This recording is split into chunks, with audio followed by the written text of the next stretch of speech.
انسان کے مال کا قاتل، انسان کی غیرت کا قاتل، اس کی عزت کا قاتل۔ جوا انسان کو بے غیرت بنا دیتا ہے۔ کتنے ایسے واقعات سنے ہیں اور ہمارے معاشرے کے واقعات ہیں کہ لوگ مال جب ہارتے ہیں تو ہارا ہوا مال واپس لینے کے لیے اور کھیلتے ہیں، اور ہار جاتے ہیں اور کھیلتے ہیں، مال ختم ہو جاتا ہے، اپنا مکان جوے پر لگا لیتے ہیں۔ جب مکان بھی لٹ جاتا ہے تو پھر اپنی بیویوں کو اور اپنی بچیوں کو جوے پر لگا دیتے ہیں۔ اسی لیے جس طرح شرابی ہو، شرابی کو بہن اور بیوی میں فرق نہیں رہتا، ماں اور بیوی کے درمیان اس کی عقل سے امتیاز اٹھ جاتا ہے، اسی لیے اس کے ساتھ جوے کا تذکرہ کیا ہے کہ جو جواری ہے اس کی غیرت بھی مر جایا کرتی ہے۔ انسان آخری روپیہ تک اسی امید پر لگا دیتا ہے کہ شاید ابھی میری قسمت سنور جائے۔ ہمارے شہر میں ایک بوڑھا آدمی بیچارہ کسی وجہ سے کمزور ہوا تو پاکستان سے اپنی معیشت کو درست کرنے کے لیے اس امید پر یہاں پر آ گیا۔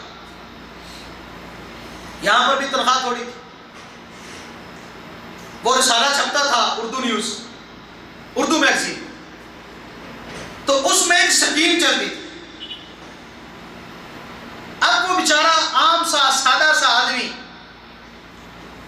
ایک دن میں اس کے ہوٹل میں گیا تو میرے پاس وہ میگزین تھا، تو کہتا جی میرے پاس بھی بہت پڑے ہوئے ہیں۔ تو میں نے پوچھا بھی آپ کیوں لیتے ہیں، آپ پڑھتے ہیں؟ کہتا جی پڑھتا پڑھتا تو میں نہیں ہوں۔ تو میں نے کہا پھر ہر ہفتے 5,000 کیوں لگاتے ہیں؟ کہتا ہے اس میں ایک سکیم چلتی ہے، وہ اس کا ٹوکن بھرنے کے لیے ہر ہفتے خریدتا ہوں۔ میں نے کہا کتنے سال ہو گئے؟ کہتا 6 سال ہو گئے۔ میں نے کہا کوئی فائدہ ہوا؟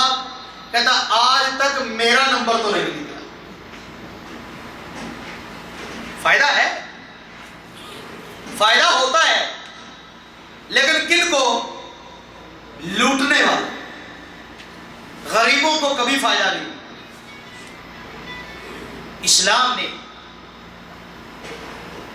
اس کو نہایت سختی سے روکا، نہایت سختی سے اس سے منع کیا، لیکن آج ہم مسلمانوں کی حالت یہ ہے کہ کافر تو کافر، کافروں نے تو جوے کے قانون بنا لیے، جوے کو معیشت تجارت بنا لیا، جوے کے لیے اپنے ہاں قوانین بنائے، جوے کے ادارے قائم کیے، لیکن افسوس یہ ہے کہ محمد رسول اللہ کو ماننے والا مسلمان بھی ایسے کام کر رہا ہے۔